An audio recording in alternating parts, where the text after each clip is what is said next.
प्राचीन समय की बात है।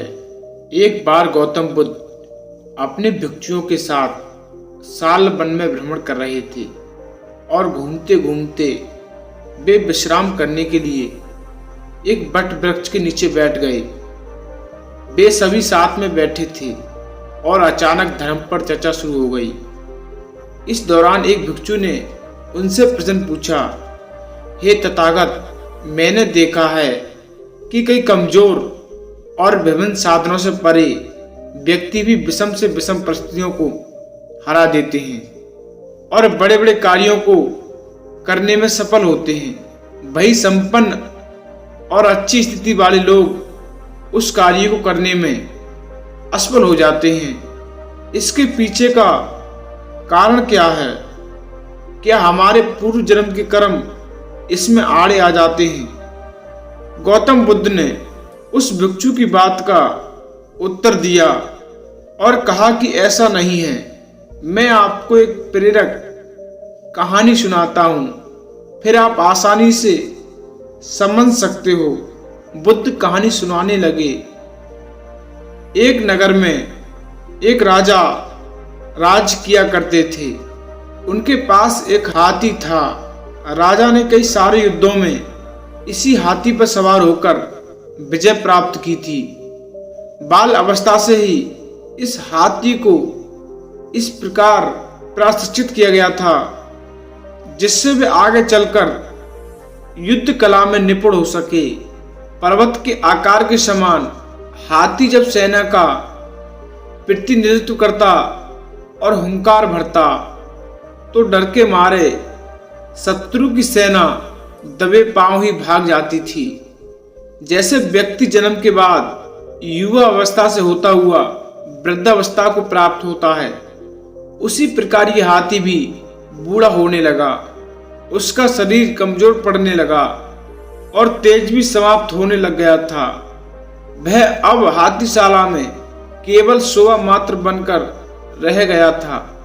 सेना के लिए उसकी अहमियत कम होने लग गई थी, जिसके चलते उसकी ओर पहले जैसा ध्यान नहीं दिया जा रहा था। हाथी को दिए जाने वाले भोजन की मात्रा कम कर दी गई थी।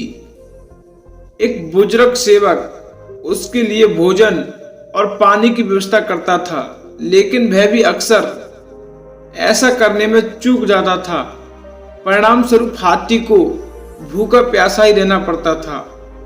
बहुत दिनों बाद ऐसे ही प्यासा रहने के कारण एक दिन में पानी की तलाश में हाथीशाला से निकलकर एक तालाब के पास जा पहुंचा।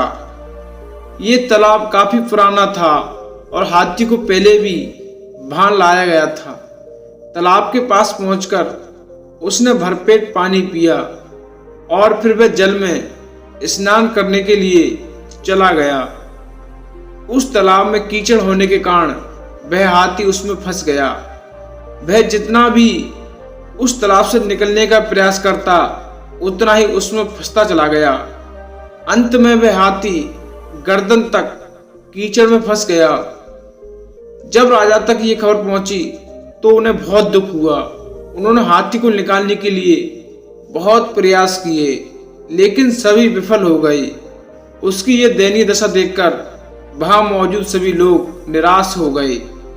जब एक के बाद एक सभी प्रयास निष्फल हो गए तो एक बुद्धिमान मंत्री ने उपाय सुझाया, जिसके बाद हाथी को बचाने वाले सभी लोगों को बुलाया गया और उन्हें सैनिकों की तरह सजाया गया और युद्ध का वातावरण बनाया गया। हाथी के सामने युद्ध के नगाड़े बजने लगे और सेना इस प्रकार इधर उधर कूच करने लगी जैसे वे शत्रु के पक्ष में हों और उसकी तरफ आक्रमण करने के लिए आगे बढ़ रहे हों। ये देखकर अचानक बूढ़े हाथी में ना जाने कैसे जोश आ गया और उसने बहुत जोर से हुंकार भरी।